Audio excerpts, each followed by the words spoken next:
ಪ್ರಕಾಶ್ ಕಮ್ಮರಡಿ ಅವರು ಇದ್ದಾರೆ ನಮ್ಮ ಜೊತೆಗೆ. ಪ್ರಕಾಶ್ ಕಮ್ಮರಡಿ ಅವರೇ, ಏನು ಕಬ್ಬಿನ ಉಪ ಉತ್ಪನ್ನಗಳ ಲಾಭವು ರೈತರಿಗೆ ಸಿಗಬೇಕು, ರೈತರದೊಂದು ಬೇಡಿಕೆ. ಹೌದು, ಸಿಗ್ತಿಲ್ವಾ ಈಗ?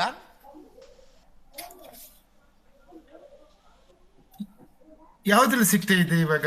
ಈಗ ಎಥಿನಾಲ್ ಇದಾವೆ, ಪ್ರೆಸ್ ಮಡ್ ಇದೆ, ರೆಕ್ಟಿಫೈಡ್ ಸ್ಪಿರಿಟ್ಗಳು ಇದಾವೆ. ಇವು ಎಲ್ಲವುದ್ರದ್ದು ರಂಗರಾಜನ್ ಕಮಿಟಿಯ ಒಂದು ಶಿಫಾರಸ್ ಏನಂತ ಅಂದ್ಬಿಟ್ರೆ, ಇವು ಎಲ್ಲವುದರ 75 ಭಾಗ ಬರೀ ಸಕ್ಕರೆಯಲ್ಲಿ ಮಾತ್ರ ಅಂತನೂ ಅಲ್ಲ, ಇವು ಎಲ್ಲವುದ್ರದ್ದು 75 ಭಾಗ ಸಿಗ್ಬೇಕು ಅಂತೇಳಿ. ಈಗ ಎಷ್ಟು ಫ್ಯಾಕ್ಟ್ರಿಗಳು ಇವತ್ತು ಎಥಿನಾಲ್ ಪ್ರೊಡಕ್ಷನ್ ಮಾಡತಕ್ಕಂತ ಶಕ್ತಿ ಇದಾವೆ ಇವಾಗಲೂ ಕೂಡ ನಾವು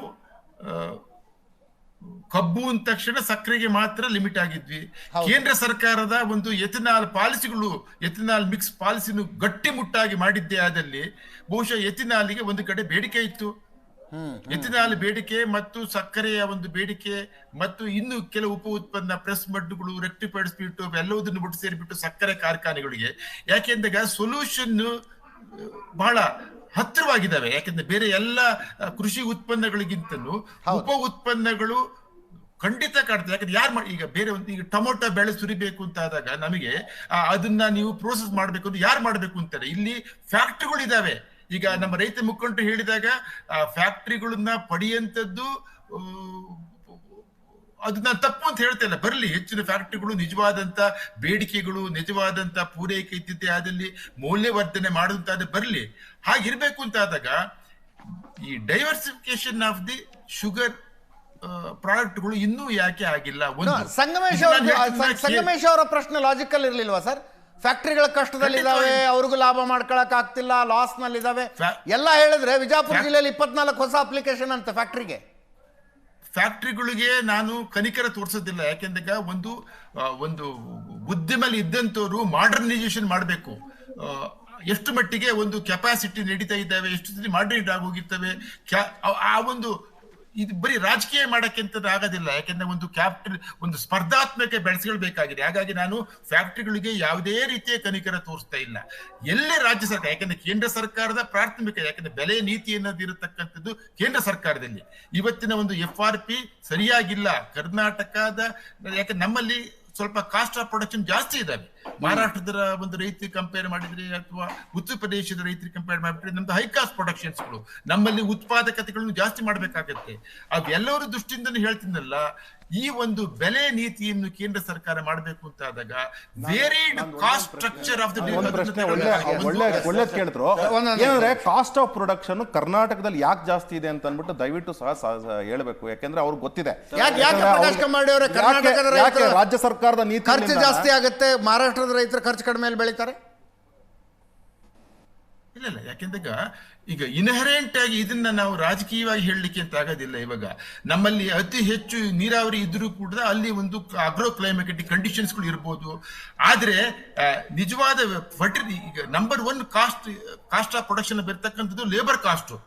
ಲೇಬರ್ ಕಾಸ್ಟ್ ಹೆಚ್ಚು ಕಡಿಮೆ 22ರಿಂದ 25% ಡಿಫ್ರೆಂಟ್ ಡಿಸ್ಟ್ರಿಕ್ಟ್ಸ್ಗಳಲ್ಲಿ ಲೇಬರ್ ಕಾಸ್ಟ್ಗಳು ಇದಾವೆ ಇವಾಗ. ಒಂದು ಯಾಕೆಂದ್ರೆ ಪ್ರೊಡಕ್ಟಿವಿಟಿ ಕಡಿಮೆ ಆಗಿ ಲೇಬರ್ ಕಾಸ್ಟ್ ಜಾಸ್ತಿ ಆಗಿದ್ದಾಗ ಪರ್ ಯೂನಿಟ್ ಕಾಸ್ಟ್ ಜಾಸ್ತಿ ಆಗ್ತವೆ. ಅದು ನಂತರ ಬರತಕ್ಕಂಥ ಫರ್ಟಿಲೈಸರ್ ಕಾಸ್ಟ್ಗಳು ಬರ್ತಿದ್ದಾವೆ.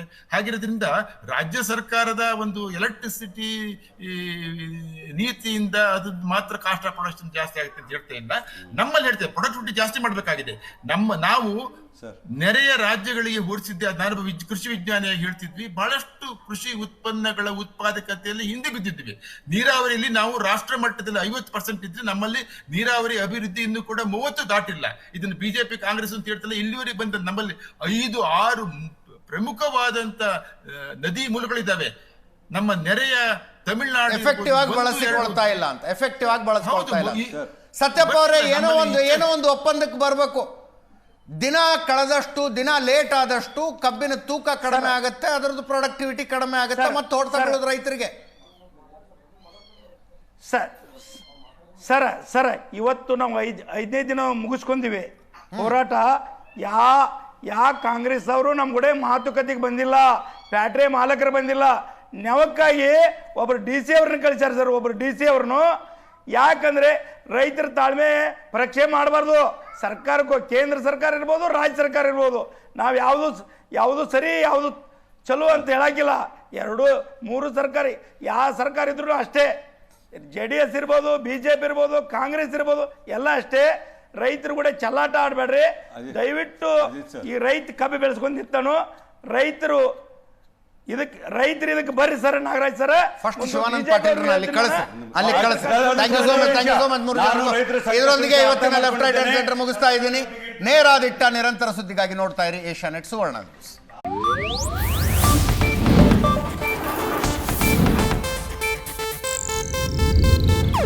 ಇದು ಏಷ್ಯಾನೆಟ್ ನ್ಯೂಸ್ ನೆಟ್ವರ್ಕ್ ಪ್ರಸ್ತುತಿ.